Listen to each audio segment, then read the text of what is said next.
For someone who's like an indie filmmaker or doing a small project, like what are a couple things that you wish you could tell them that they could learn from this episode? Because I feel like that'll go a long way for, the youngins.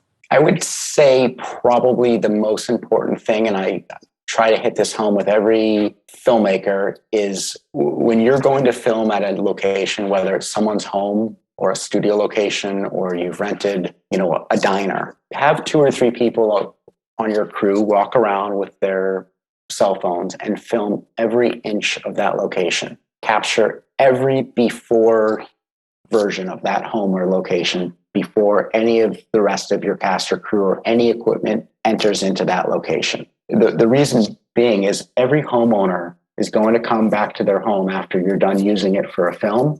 They're going to see a little scratch on the kitchen counter. They're going to see a paint chip in the bedroom. They're going to see a little nick in the floor, and they're going to blame the production. And the only tool you have to counter that is the before photos. Yeah, that's very good advice. Like a car rental. Same thing, right? Mm-hmm. When you come back, it's on you. So you better note it before.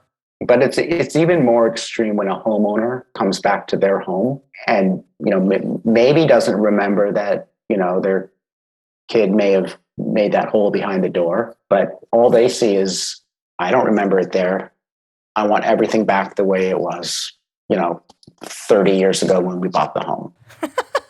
This is my chance to get a renovation. Well, and I do think people think, film has deep pockets, right? It's like, oh, I'll just complain and I'll get something. It's like, yeah, this isn't the X-Files, okay? This is like some UBC students that came in and shot a short. Well, I had a funny one maybe 4 or 5 years ago where a homeowner claimed that their floors were damaged by the production, which technically they were, but they were only, maybe 2 or 3 panels of the wood floors that were damaged. So, they're having this meeting with the homeowners, the claims adjuster who works for the insurance company, and the contractor who was going to be repairing or replacing the floors. And, they brought it to the attention of the claims adjuster that the particular floors that were being used in this home are no longer made. And, during the course of this conversation, they more or less have proven to the claims adjuster that in order to make this homeowner whole, they're going to have to replace the entire bottom floor